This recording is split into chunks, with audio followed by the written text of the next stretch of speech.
Welcome everyone to MRM Sports. I'm your host, Ronald Dame. It's Game Week 14. Game Week 14, wow. Almost a third of the game's gone by, man. It's such a weird feeling because the season still feels so early, you know? You know what I'm like? It still feels like as if there is more to come. Yes, indeed there is more to come, but then it still feels like we're Game Week 5 for me. Like the football is just coming so thick and fast, man. But it's Game Week 14 and we have a Super Saturday. I mean, we have 8 games on Saturday and only 2 on Sunday. I'm never a fan of such setups simply because Sundays I also prefer just to sit and absorb more football, man. But nonetheless, it's Game Week 14 of the Premier League, and we have a kickoff at 1:30.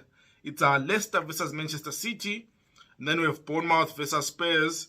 We have Brentford versus Wolves, Brighton versus Chelsea. We have Crystal Palace versus Southampton, Newcastle, Aston Villa, Fulham, Everton. Then to end the day off, Saturday off, it's Liverpool versus Leeds, man. Let me just talk about the first game of the game week, which is the Leicester versus City game. I think the headline grabber for this game is to be the fact that Haaland potentially might not start for City because he picked up a knock during the Champions League game against Borussia Dortmund away in Germany.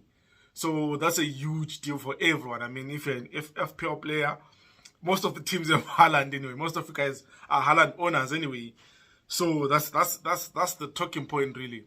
But then from the game itself, man, I mean, Leicester have been picking up form. I think the last time around they won 4-0 against a very poor relegation battling side in Wolves, which nonetheless was a good point for Leicester because start of the season, that was a game where you thought Leicester might start to pick up any points. So for them to score 4 goals, at least now they are scoring goals. But then they are playing City. I mean, they're playing a City side who, in all honesty, should have won against Borussia Dortmund. But football is football, man. It ended up as a draw. So it's a tricky game for City, especially that City are away from home. And Leicester want to make the statement win again. I think Leicester won the statement win of the season because against the so-called Big Six teams, they haven't played well. I remember they lost to Spurs. Which wasn't they lost to Chelsea, if I'm correct. I think they did lose to Chelsea or they drew Chelsea. No, they lost to Chelsea. They also lost to United. So they also lost to Arsenal as well. So I think Leicester need that kind of victory. If they can get a point against City, it's a good point for Leicester than Man City. If they can get a victory against City, then it's actually a great 3 points. And it's a statement that will say Leicester are back on form. Leicester are back in track from the poor start there to the season, man.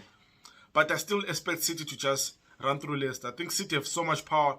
Even if Haaland is not there, you expect Alvarez to step in. I think Pep has already said that Alvarez can play in that Haaland position. Of course, you won't be like you won't make the Haaland moves. You won't different to the table, man.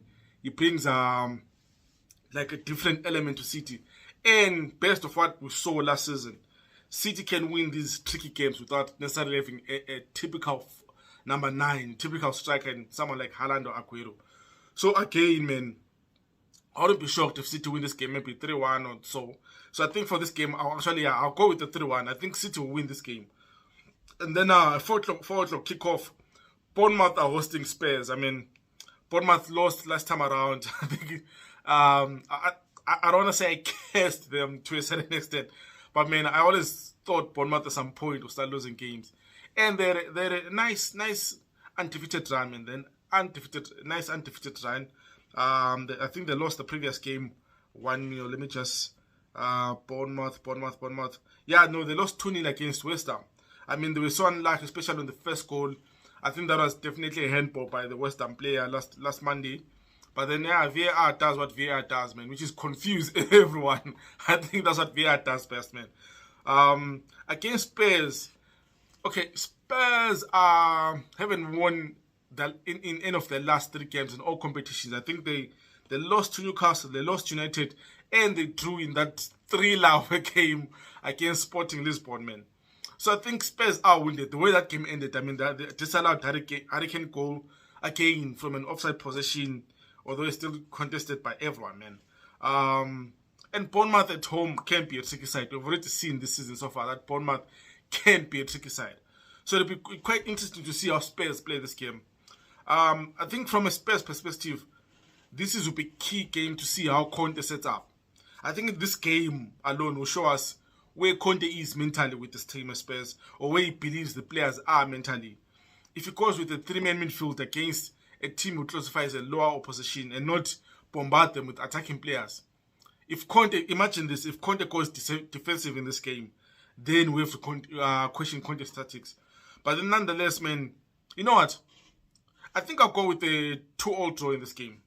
I don't see, I'm not being biased against Spurs or anything like that, but then it's difficult to see where victory for Spurs comes from, because they've been playing quite average. I mean, it would be interesting to see if Spurs like go a goal down, like they did against Newcastle, how will they react? Because if they go a goal down, then it gives Bournemouth something to hold on to. So for me, I think I'll go with a 2-2 draw, the Bournemouth versus Spurs game. And then another 4-2 kickoff. Brighton hosts the return of Graham Potter. Graham Potter will be back at the Amex Stadium. I think for me, the first thing I want to see in this game is how they welcome Potter. I mean, will they applaud him for the work he did? Because at some point, Brighton, you always thought Brighton would be a relegation battling team. But then the past, 3-4 seasons, in all honesty, you have always known that they'll be a mid-table team. Maybe just about, finishing between 14th and 10th or 9th really in the table. They've been that kind of a team. And with the new coach arriving, I mean, they haven't won any game, which in some cases they've been unlucky. I think against City they did play well. Against Spurs, again, they did play well, but then they lost those games. They've gotten some draws in and around there. So they've been quite unlucky in terms of results, but performance-wise has been there. And when you think about it, I think this is a battle for a team that somewhere in the Premier League struggles to score goals in Chelsea, and a team that desperately needs a number 9 in Brighton. So it'll be an interesting game, man. And of course, I think Potter, for me, has better players than Brighton. So I'm expecting, as a Chelsea fan, I'll be expecting Potter to win this game. But then I'm not blind. I know the past 3 results against Brighton have all ended in draws from a Chelsea perspective. And the new coach, like, his name is keeping my mind. The new Brighton coach, he'll be out there to actually prove that he is on Graham Potter's level. As he said in his press conference, I mean, he's so lucky for the team inherited from Graham Potter. And as you've seen, there are some changes to their Brighton play, but then there's still an attacking force. I mean, you know, it's rare when you see a so-called lower team go to the Etihad Stadium and actually put City under so much pressure and get a goal. I mean, that Trossard goal was beautiful, man. That was a beautiful goal by Trossard.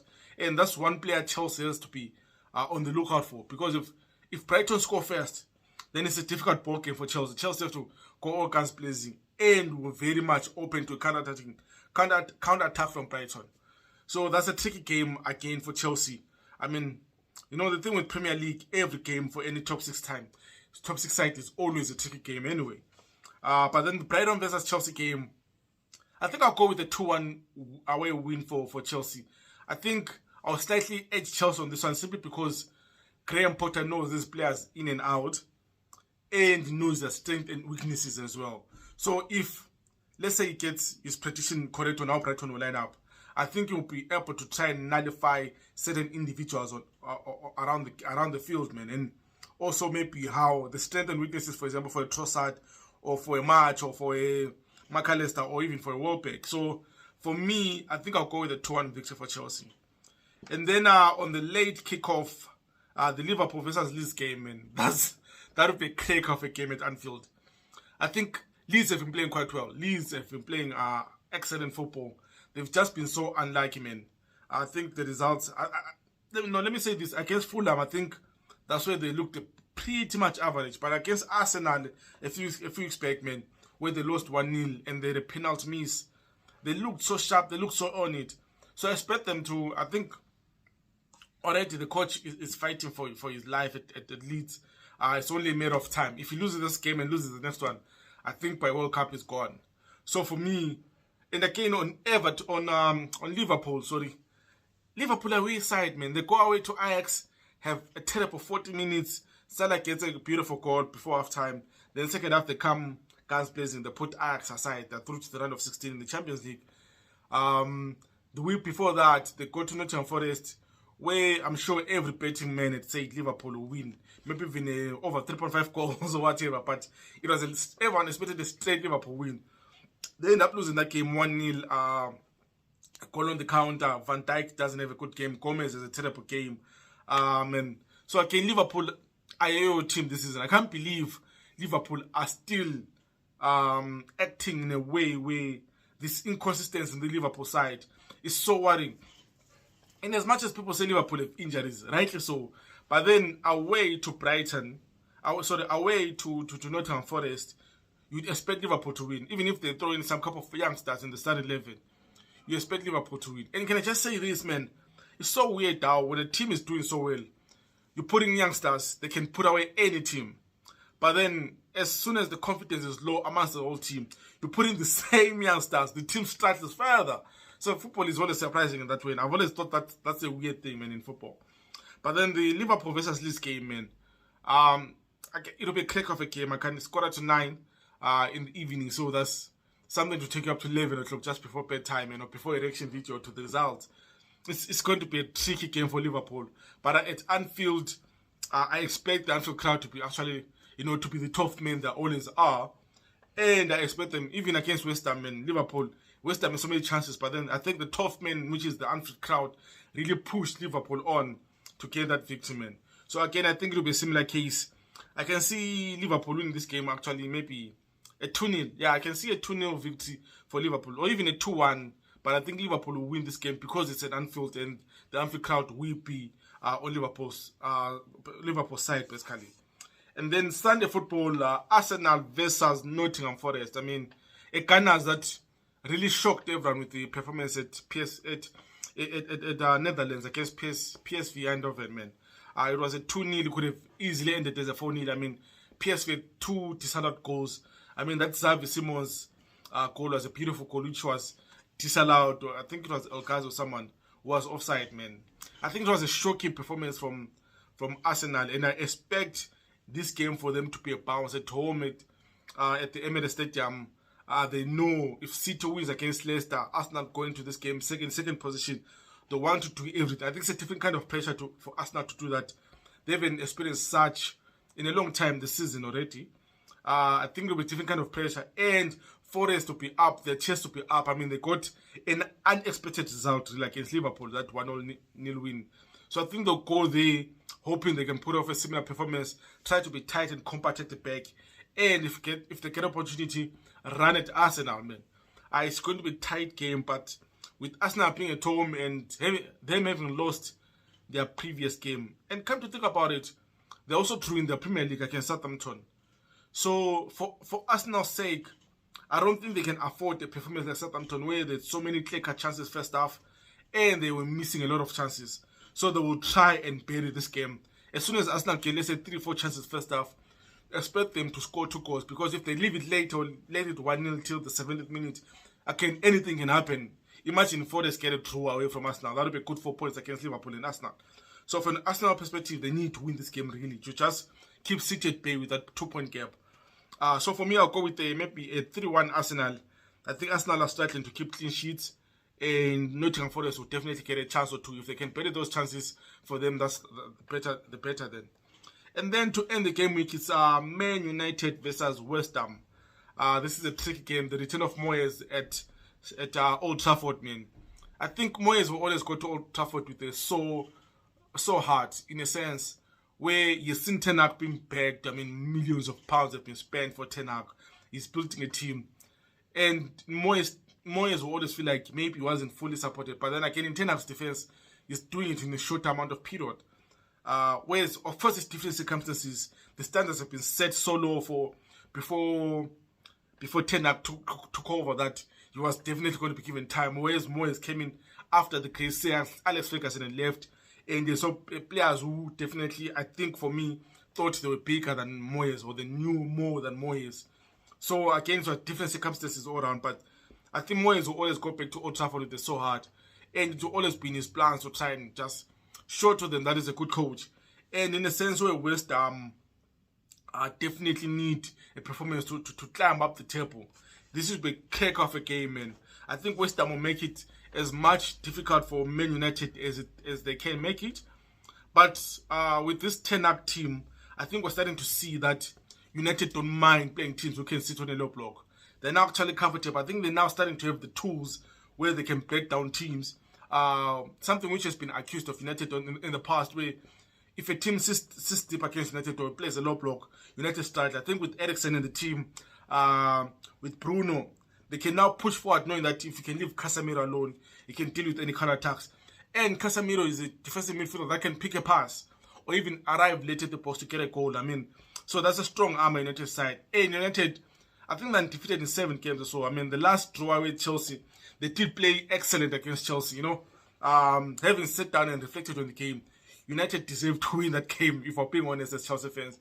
But then it's an emotional game for Chelsea fans, so the draw was good enough for us. But like I'm saying, man, United are comfortable. And at home, United, I mean, the fans now go to Old Trafford having that belief that, you know what, if you get up on a team, they can put in good performance. We can win a game. So it will be an interesting game for United. But, you know what, let me go with the total draw. I don't think, in as much as the supporters of Old Trafford will play the 12th men again, like the ones at Anfield, I can see West Ham being resilient here. I mean, the defeat against when they lost to Liverpool, they're so unlucky, man. They were very much unlucky. And I think Moyes would tell it in his team that, you know what, we can get something United. We can get it United. Let's try and show teams in the Premier League that tenor can be got at and we can battle him in the field. And this time around, I mean, they do have a striker in Skamaka. I think if he plays Skamaka, Bowen, and either Fornals or Ben Ramaman, that's still a good attacking force. And of course, they have Antonio. It's going to be, I think Martinez is proving that he is a Premier League defender. But then without Varane, if Varane doesn't play in this game, I think he is still out injured. And will he go with Maguire or will go with Lindelof? So that would be quite interesting to see, man. Is it Maguire or Lindelof? But then I think we'll go with the partnership of Martinez and Lindelof, man, just for the pace or the counter from West Ham, to just counter the counter from West Ham, you know. But again, I think I would go with the 2-all draw on this game. And then on the other games that I skipped just to focus on the top 6, Brentford versus Wolves. Again, it's both teams were humbled by 4 goals in each of that game. Last games, Aston Villa shocking Brentford 4-0. Wolves, I mean, being shocked at home by Leicester 4-0 as well. I think this one I'll go with the Brentford win. I think Brentford one direction. I think they have a coach and a clear way of playing, whereas Wolves were still trying to figure out what they're playing with the table. So for me, I'll go with the 2-0 victory for Wolves. And then Crystal Palace versus Southampton. I mean, Palace against Everton last time around was so poor, man. The so average. I didn't see Everton winning that game 2-0. 3-0, sorry. I didn't see that performance from Everton.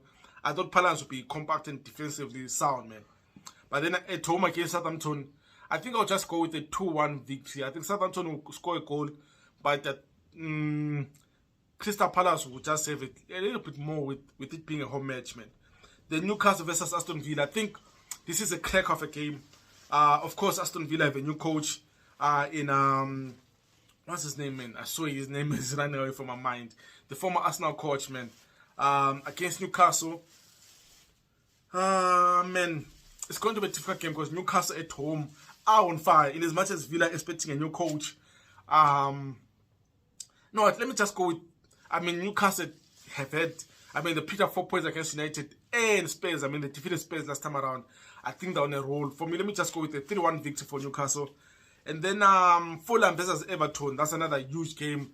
Fulham at home, Everton away. Everton are playing well under Lampard. Iwobi for me has to definitely get the shot for the playoff of the month of October. In all honesty, I think I'll definitely give it. It's a battle between, for me, Amaron and Everton and Iwobi, man.